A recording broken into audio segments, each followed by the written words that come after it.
right, let's dive in. Today we're looking at, well, a classic. Winning the Loser's Game by Charles D. Ellis. It's gotten praise from some pretty big names, actually. Burton Malkiel, Oh, yeah. John Bogle, the founder of Vanguard. Wow, big names. So we know it's going to be good. We're going to try to help you guys understand how to win in the world of investing, even if it means kind of a weird idea, losing less. Yeah, it does kind of go against our instincts, doesn't it? It does. I mean, we're always told to, Be better. be better, aim high. Right. But Ellis, he brings up this weird thing, this paradox. He says that as professional investors get better, it actually gets harder for them to beat the market. Consistently. Consistently. Okay, that got my attention. Why would getting better make it harder to win? Well, think about it this way. The playing field has changed. It's not individuals anymore. It's institutions. Okay. These massive pension funds, mutual funds, hedge funds, they're the ones doing most of the trading. It's not just a few smart people, in a room anymore. Yeah. It's a whole army of brilliant minds Oh. with all the latest tech, all the best information. It's like trying to outsmart a room full of, chess grandmasters. Yeah, exactly. Doesn't sound easy. No. And that's why Ellis says investment management has shifted from a winner's game, where skill basically meant you were going to win, to a loser's game, Okay. where not messing up is how you win. This reminds me of, I think he uses the analogy of amateur tennis, where the person who makes the fewest mistakes wins, but he also talks about flying a plane. How does flying a plane fit into this? Well, think about how flying has changed. It used to be all about daring, risky moves. Now it's about meticulous safety, avoiding mistakes to make sure the flight is safe. Okay, I see. It's that same shift that's happened in investing because of a bunch of reasons. Information's everywhere. There's these fancy analysis tools. Everyone's competing globally. So, if I'm hearing you right, trying to beat the market, maybe not the best way to think about it. But then what am I supposed to do? Just accept being average? Not at all. Ellis suggests something that might surprise you. Indexing. Okay. Basically, you invest in a broad market index fund, something that tracks like the S&P 500. Yeah. I know, it sounds kind of boring. Yeah. I'm always seeing ads about beating the market. I feel like I should be finding the next big stock. Yeah. But okay, tell me more about this indexing thing. Okay, so here's the interesting thing. Studies show that over the long term, these index funds, they do better than most of those actively managed funds. Really? Ellis calls it an unfair advantage. It's like this secret weapon that quietly wins. I'm starting to see why everyone loves this book. What about, I know I'm not the only one who still wants to pick stocks. Does indexing mean giving up all control? Not really. Think of it as a foundation. You build this solid core with your portfolio for steady growth over the long term, but within that, you can still allocate a little bit to stocks or specific sectors that you think are going to do well. Oh. So I'm not completely locked in. Yeah. But even then, I think knowing what you're good at in investing Right. and how much risk you're comfortable with, that's hard. It is, yeah. So how do I figure that out? Ellis talks about your sweet spot as an investor. He uses this Venn diagram, the overlapping circles. One circle is what you're actually good at in investing. Okay. The other is where you're comfortable emotionally, where you can stay rational. So I got to find that overlap. That's where the magic happens. Exactly. And this all goes back to that loser's game. If you know your sweet spot, you're less likely to chase those risky bets. Oh, okay. That could lose you a lot of money. Instead, you're making decisions that you're good at and that you feel good about. Less mistakes. Yeah, and probably a lot less stress, too. But honestly, when the market's doing well, don't you kind of get caught up in the hype? And when it crashes, don't you get scared? Yeah, of course. And that brings us to another big point. Ellis says most investors, they're too focused on returns. They should be focusing on risk. So you're telling me managing risk is more important than chasing big returns? Think of it this way. You can have the best offense in the world, but if your defense is weak, you're still going to lose. Okay. Risk management, that's your defense. And understanding all the different types of risk, that's how you build a good defense. So, okay, break it down for me. What kinds of investment risks are we talking about here? Well, first there's market risk. That's just inherent to the whole market. It's the risk that the entire market goes down. And it affects everything you own, no matter how much you diversify. So even if I spread my investments out? Yep. I'm still exposed to that. It's like a tide, Yeah. it can lift all boats or lower them all. Okay, that makes sense. Mhm. Now, what about like the risk of individual stocks? Right, individual stock risk. That's where diversification really helps. Spreading your investments across different companies, different industries, even different countries. So that don't put all your eggs in one basket. Yeah, That's actually really important. exactly. But there's another layer, stock group risk. Hmm. Let's say you're really into tech stocks and that whole sector crashes. Oh, okay. Even if you own a bunch of different tech companies, you're still going to lose money. So it's like diversification, but on a bigger scale. Exactly. But at the end of the day, the biggest risk for most people is losing money permanently. Yeah, that makes sense. Seeing your investments go up and down, that's one thing. But actually losing money you can't get back, that's terrifying. So how do we avoid that? It goes back to knowing yourself. How much risk can you handle emotionally? Once you know that, you can build a portfolio that you're comfortable with, less likely to make those panic decisions I see. that could really hurt you in the long run. Okay. So risk isn't something to be afraid of. It's just something to manage. Exactly. And speaking of managing, Ellis really believes in the power of time. It's not about getting rich quick. It's about the long game. Right. Time is your greatest ally in investing. I think I've heard that before. But I'm not always sure what it means. How does time actually impact, returns and risk? Over the long term, investments can ride out those short-term ups and downs in the market. The overall trend historically has been upward. He even has that character, right, Mr. Market? Yes, Mr. Market. He represents kind of the craziness of the market. He's the guy who comes to your door every day and he's like, hey, want to buy or sell these investments at this price? It's totally random, though. Oh, he sounds manipulative. He can be, but here's the thing. If you're investing for the long term, you can ignore his daily moods. Okay. Focus on the bigger picture. Don't let his fear or his greed control your choices. So say it again, be patient, think long term. To win against Mr. Market. Exactly. And with more time, you can be more comfortable with stocks, which historically have had better returns than, say, bonds or cash. Even though they're more, up and down in the short term, it's about letting time and compounding do their thing. Okay, yeah, compounding. But even with a good long-term strategy, aren't there other things that can hurt your returns? I'm thinking about fees. Those often get forgotten. Oh, yeah. Fees can be like a silent killer. Really? Even if they seem small, they add up over time, and they eat away at your potential earnings. Like a leak in your boat. Yeah. Small at first, but eventually sinks the whole thing. Exactly. And that's another reason why Ellis likes index funds. They usually have much lower fees than those actively managed funds. Makes a big difference over time. Back to indexing. It does seem to be a big theme here. But how do I pick the right mutual funds? Especially index funds. There's so many out there. Yeah, it can be overwhelming. It is. But Ellis has some good advice. First, don't get tricked by past performance. Just because a fund did well last year or even the last few years. Doesn't mean it'll keep doing well. So those fancy numbers they advertise. Yeah, they don't tell you the future. Instead, look for funds with low fees, of course.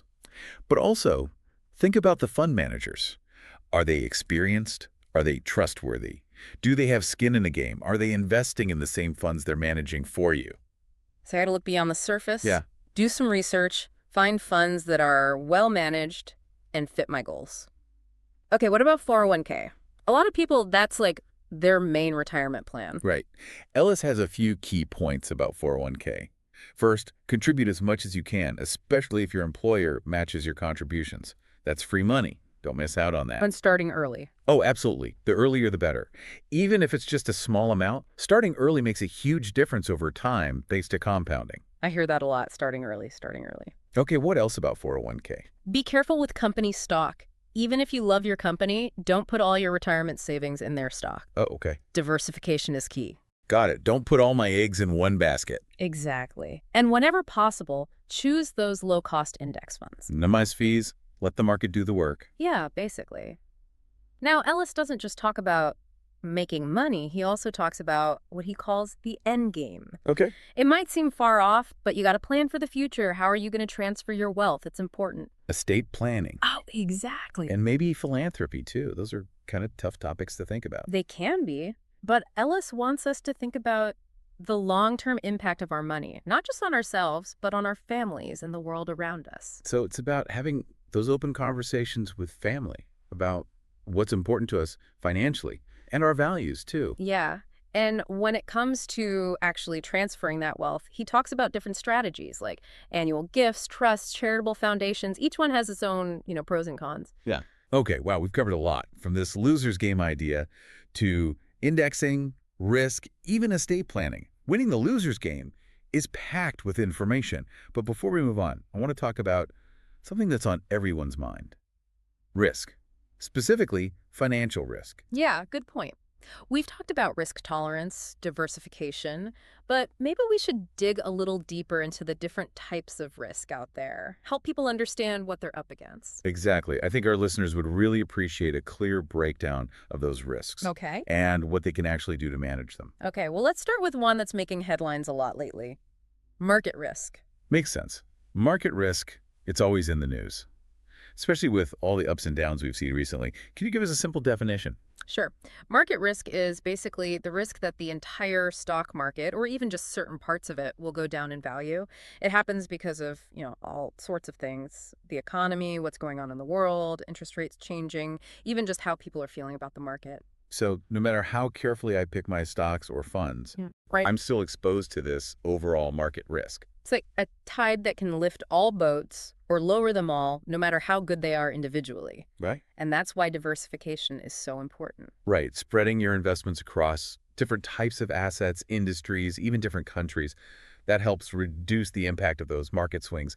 But how does this tie back to that loser's game idea? Well, it's about recognizing that you can't control the market. Trying to perfectly time the market or predict every move, that's impossible. Focus on what you can control.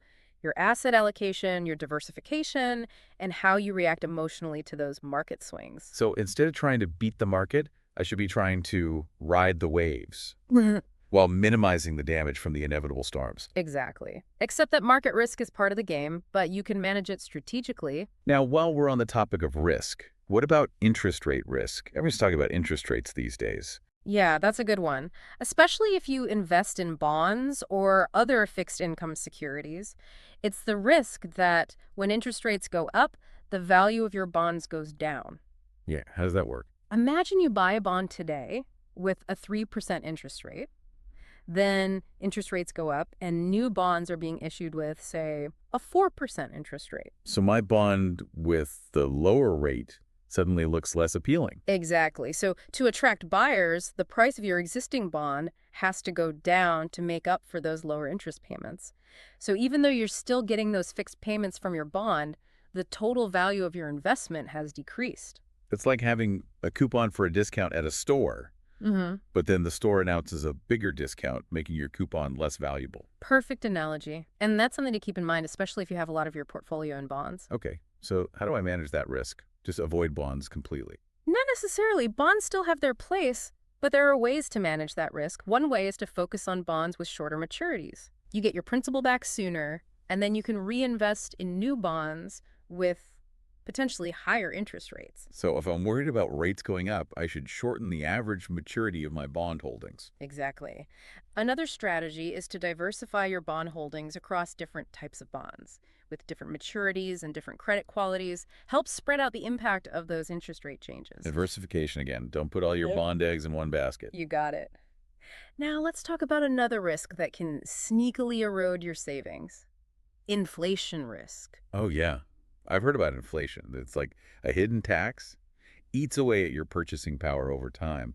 But how does it affect investors specifically? Inflation is just the general increase in prices of, well, everything. A little inflation is normal, even good for the economy. But high inflation, that's bad for investors because it makes your money worth less over time. So even if my investments are doing well, if inflation is higher than my returns, I'm actually losing money. Yeah, basically. Let's say your investments are earning 5%, but inflation is 6%. Your money is losing value, even though your portfolio looks like it's growing. Yikes. Okay, so how do we fight this inflation monster? Should I just stuff cash under my mattress? Definitely not. Holding too much cash actually makes you more vulnerable to inflation. You need your money to grow faster than inflation to stay ahead. Okay, so if cash is bad, what's the solution? Invest in things that tend to keep up with or even beat inflation, like stocks, real estate, commodities. Things that go up in value along with prices. Exactly. And of course, diversify, diversify, diversify. Always diversify. It's like the golden rule of investing. It's pretty fundamental. Yeah. Now, let's switch gears a bit. Mhm. What about longevity risk? This one is especially important for people who are close to retirement or already retired. I've heard it called the risk of outliving your money. Definitely something I hear a lot of people worrying about. But what does it actually mean? It's the risk that you'll live longer than you planned and your savings won't last. People are living longer these days, so it's a real concern for a lot of retirees. That is a scary thought. To outlive your savings and not have enough money, later in life? What can we do about that? Just save more while we're younger. Saving more is always good, but there are other things you can do. Working longer, even part-time, can make a big difference. Yeah, I see. More savings and you delay those retirement withdrawals. Exactly. And staying active, staying engaged with work can have benefits beyond just the financial ones, Social benefits, mental benefits. Yeah, all part of a happy retirement. Another option is an annuity. Annuities. Yeah, it's a financial product that gives you a guaranteed stream of income for as long as you live, no matter how long that is. So it's like insurance against running out of money in retirement. Exactly. Annuities can be complicated, though. I bet. Do your research, maybe talk to a financial advisor before you make any decisions. Great advice. So many types of risks, so many things to think about. I guess the best approach depends on your situation, your goals, how much risk you're comfortable with. You got it. There's no one-size-fits-all solution. But don't let fear stop you. Understand the risks, do your homework, and come up with a plan that works for you. And remember, you don't have to do it alone. Yeah. A good financial advisor can be a huge help. It does help to have someone, who knows what they're doing to guide you, makes you feel more confident. Absolutely. And winning the loser's game gives you that framework for making those smart decisions. Even when things are uncertain, it emphasizes that losing less, managing risk well, that's often how you win in the long run. I'm really liking this losing less idea. It's not about being mediocre. Right. It's about playing a smarter game. Exactly. And with that, I think we've covered some of the main points from the first part of winning the loser's game. Next time, we'll dig into some of the more specific strategies Ellis gives us. How to actually put this loser's game philosophy into practice. Looking forward to that. We'll be back soon with more insights and advice from Charles Ellis's book. Back again for more of our deep dive into winning the loser's game with Charles D. Ellis. Last time we got into that whole loser's game concept, how not making big mistakes is key to doing well in investing. Pretty different way of thinking about it. It is. It's about, realizing that nowadays investing is less about making these brilliant moves and more about avoiding those costly mistakes. Ellis gives us a framework for thinking about investing more strategically instead of always chasing those big wins. Yeah. And one of those strategies, I remember this one, is building an investor's dream team. Love that analogy. Yeah, it makes sense when you think about it. A great sports team needs a good coach, a skilled manager, dedicated players, all that. And a successful investor needs a team of pros, too. People who can help them reach their financial goals. Okay, I like that. So who's on this dream team? Who do I need to recruit? Well, the most important person is a good financial advisor.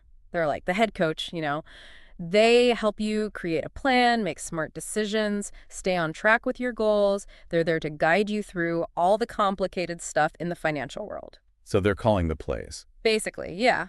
But then you also need someone to handle the more technical stuff like taxes, estate planning. Yeah, that stuff can be really confusing. It can be. That's where a good accountant comes in. They're like the defensive coordinator, making sure you're protected, minimizing any losses. They can help you with all those details that can really make a difference in the end. Okay, so we got the coach, the defensive coordinator. Yeah. Anyone else on this dream team? Well, depending on your situation, you might need an attorney, someone who specializes in estate planning. They make sure your assets are taken care of the way you want and that your loved ones are protected. Like the legal expert on the sidelines, making sure we're playing by the rules. Exactly. Don't forget about insurance either. That's often overlooked. Oh, yeah. You need a good insurance broker. They're like the team doctor, making sure you're covered if something unexpected happens. I like that. What if I want to give it to charity or leave a legacy beyond just my family? Do I need someone for that? Yeah, for that, you might want a philanthropic advisor. They help you make sure your giving is aligned with your values. Okay. And that you're making real impact on the causes you care about. Like the community outreach person on the team. Right, so you're building this whole team of experts to help you achieve your goals. Makes sense. Hmm. But finding the right people for this team, Yeah. that can't be easy. How do I know who to trust? That's the key. Find people you trust, people who share your values. These are the people who are going to be handling your money. You got to feel good about them, their abilities, their ethics. Yeah, it's like building any team. You want skilled players, Mm-hmm. but they got to be good people too. Right. Good fit for the team. Ask around, talk to friends, family, colleagues, see who they recommend. And don't be afraid to interview a few different professionals before you choose one. Okay, so shop around a bit. Make sure I'm getting the best players for my team. What happens once the team's assembled? Communication. Keep them updated about your finances, your goals, anything that changes in your life. So it's not just a one-time meeting. I got to stay in touch with the team. Yeah, definitely. Things change, your goals might change. You got to make sure everyone's on the same page. Regular check-ins are important. Okay, makes sense. It's an investment in itself, building that financial team. But beyond just managing money, Ellis also talks about aligning your investments with your values. Ethical investing. That seems to be getting really popular lately. It is, yeah. People are realizing they can use their money to support companies that are doing good things, whether it's renewable energy, sustainable agriculture, social justice, all kinds of things. So it's about putting your money where your mouth is, investing in what you believe in. Exactly. And it's not just about feeling good. Studies show that companies that are, good corporate citizens, they often do better financially too. Oh, really? So it's not a choice between doing good and making money. I can do both. That's the exciting part. There are more and more options out there for investors who want to align their investments with their values. Mutual funds, ETFs, even individual stocks are now being screened for things like environmental impact, social responsibility, good governance. Lots of choices. That's good to know. It makes me feel like I can actually use my investments to make a difference, not just make money. You can. And speaking of making a difference, Ellis also talks about financial literacy. Okay. It's about understanding how money works, how investments work, all those basic financial concepts. It's more important than ever because the financial world is so complex. So he's saying we got to be more proactive about managing our money, not just blindly following someone else's advice. Exactly. And with so much information out there, it's easy to get confused. You got to be able to separate fact from fiction and make your own informed decisions. Okay, so how do I get this financial literacy? Go back to school for a finance degree. Not necessarily. There are tons of resources available, books, websites, online courses, workshops. There's something for everyone. And I'm guessing having those experts on your team, Oh, yeah. your financial advisor, your accountant, they can be helpful too. Absolutely. Don't be shy about asking questions, even if you think they're dumb. The more you know, the better. Less chance of making, those big mistakes. And speaking of making good choices, Ellis really emphasizes the importance of setting clear goals. Financial goals, I mean. Goals, yeah. If you don't know where you're going, Right. you'll never get there. Exactly. Setting specific goals, measurable goals, goals that are actually achievable, relevant to your life, and have a time frame. Smart goals. Smart goals. Okay. So I got to figure out what I want to do with my money. Buy a house, retire early, leave money for my kids. Having those goals will help me make better investment decisions, keep me motivated. Exactly. And remember, life changes, so your goals might change too. Revisit them every now and then, make adjustments. Makes sense. So we got financial literacy, clear goals. What about our own psychology? Our emotions, our biases, how do those play into all of this? I know Ellis talks about behavioral economics. What's that all about? Yeah, great question. Behavioral economics looks at how our emotions and biases can mess with our decision making, even when we're trying to be rational. So even if I understand the numbers and I have good goals, my own brain can still trip me up. It happens to everyone. We're all susceptible to these biases, like overconfidence. We think we can beat the market, even though statistically that's really hard to do. Or herd mentality, following the crowd, even when they're wrong. Yeah. Or loss aversion, holding on to investments that are losing money just because we don't want to admit we were wrong. It's like having that little devil on your shoulder telling you to do the wrong thing. Great image. But the good news is, once you understand these biases, you can start to overcome them. Ellis has some strategies for that. Okay, what are they? How do I fight that little devil? One of the best ways is to have a plan, a written investment plan, and stick to it, even when things get crazy in the market. That plan helps you stay focused on your long-term goals and avoid making those emotional decisions. It's like a roadmap to guide me through the rough terrain. Exactly. It helps you stay on track. It's also a good idea to talk to your financial advisor, get their perspective. It can keep me grounded. Yeah, help you make those rational decisions, especially when you're feeling stressed or scared. Like a financial therapist. Okay, what else can I do? Ellis also says, take the long view.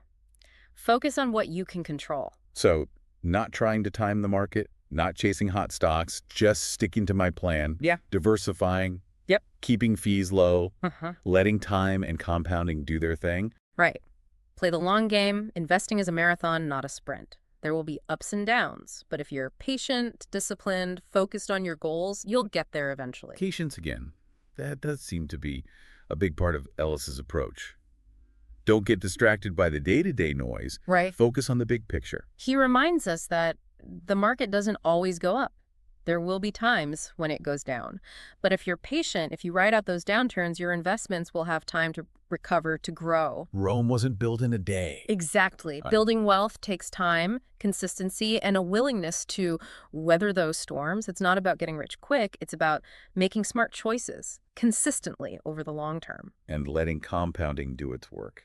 He does talk about compounding a lot. No, it's like this amazing thing. It is. But can you explain why it's so powerful and how it works with investing? Compounding is basically the idea that your earnings generate their own earnings, and those earnings generate their own earnings, and so on. It's like a snowball rolling down a hill, getting bigger and bigger as it goes.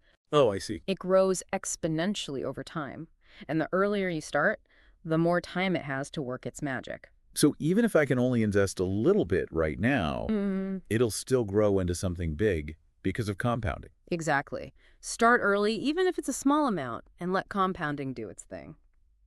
Now, are there any other key principles Ellis highlights for long-term success? Yeah, good question. We've talked about a lot already.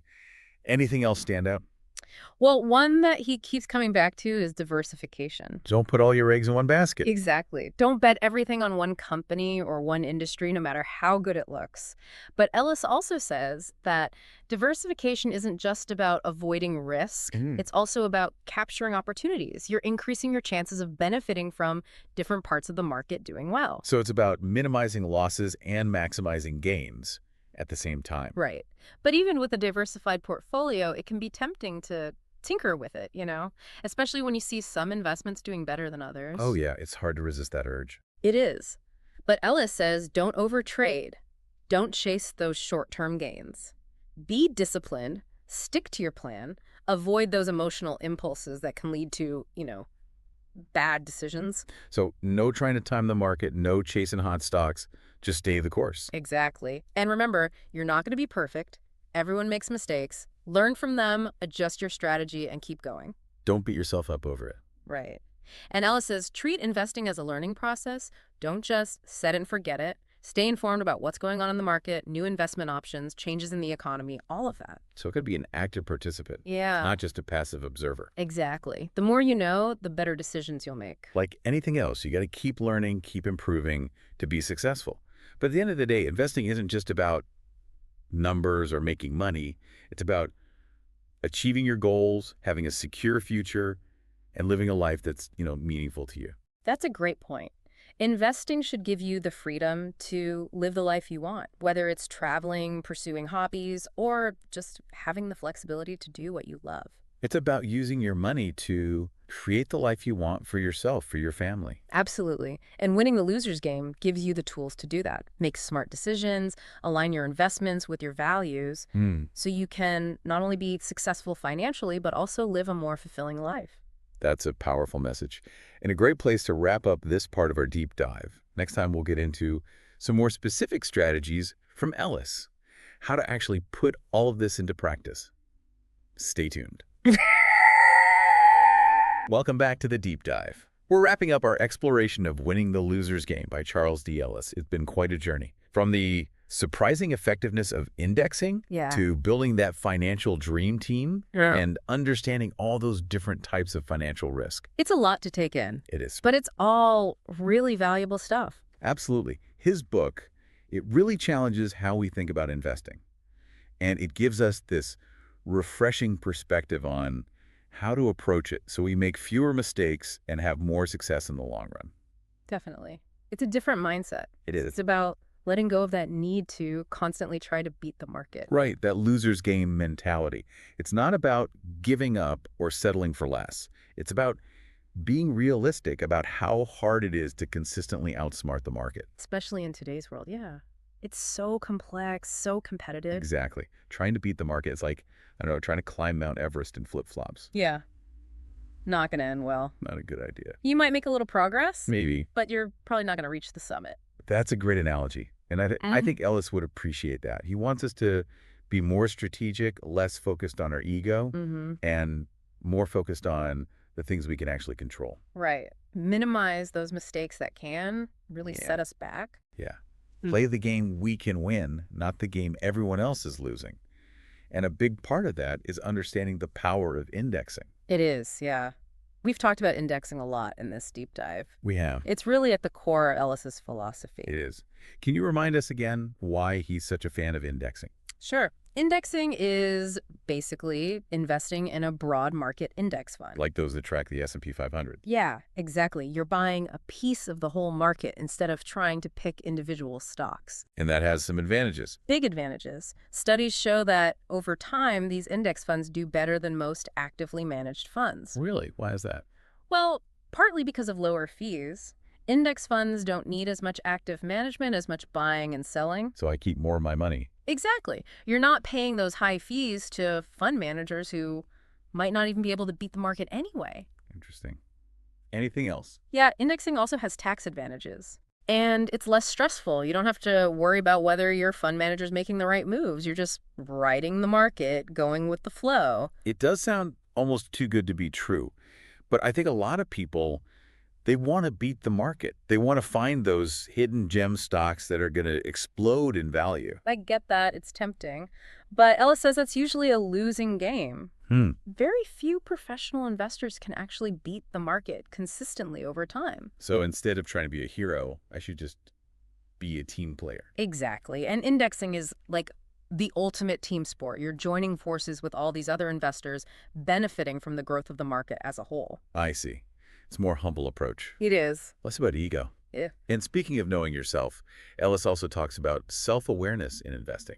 Yeah, being honest with yourself about your risk tolerance, Right. your goals, what you're actually good at when it Mhm. comes to investing. It's not one size fits all. Exactly. And it's also about being aware of your own emotions. Do you panic and sell when the market drops? Do you chase those hot stocks everyone's talking about? So understanding those psychological biases that can make us do dumb things with our money. Yeah, and Ellis gives us some tools for managing those emotions, having a plan, Right. talking to a financial advisor, taking the long view. So have a game plan and stick to it. Exactly. And a big part of that game plan is time. Ellis really emphasizes the power of time in investing. Yeah, time is on our side. It is, especially when you factor in compounding. The earlier you start investing, the more time those returns have to compound and grow exponentially. It's like planting a tree. The sooner you plant it, the bigger and stronger it'll grow over time. Perfect analogy. Even if you can only start with a little bit, compounding can make a huge difference. So you just got to start and be patient. Yeah, that's the key. Consistency, patience, more than those big, risky bets. And throughout the book, Ellis keeps coming back to this idea of aligning your investments with your values. He does, yeah. Ethical investing is becoming more and more popular, It is. and it's something Ellis really believes in. So it's about supporting companies and causes that reflect my values, my beliefs. Exactly. And you have more options than ever before. Mutual funds, ETFs, even individual stocks are being screened for their environmental, social, and governance performance. You can find investments that match your values and potentially do well financially, too. It's a win-win. I can make money and make a positive impact on the world. That's the idea. And this brings us to one of the biggest takeaways from Winning the Loser's Game. Investing isn't just about making money, it's about achieving your goals, securing your future, living a life that's true to your values. It's about using your money as a tool to create the life you want for yourself, for your family. That's it. And that's what Charles Ellis's book is all about. It's not just about winning in investing, it's about winning in life. That's a great way to put it. Well, I think that brings our deep dive into Winning the Loser's Game to a close. It's been an incredible journey exploring all of Ellis's insights. Hopefully our listeners have learned some things, gotten some good advice they can use. Yeah, I hope so too. It's about minimizing those mistakes, playing the loser's game. But ultimately creating a winning strategy for your life. Exactly. So for anyone who's looking for a new way of thinking about investing, a guide to navigate this crazy market, and a reminder that true success is about more than just beating the odds. Check out Winning the Loser's Game by Charles D. Ellis. It's a classic for a reason, and we'll have a link to the book in the show notes. Perfect. Thanks for joining us on this deep dive.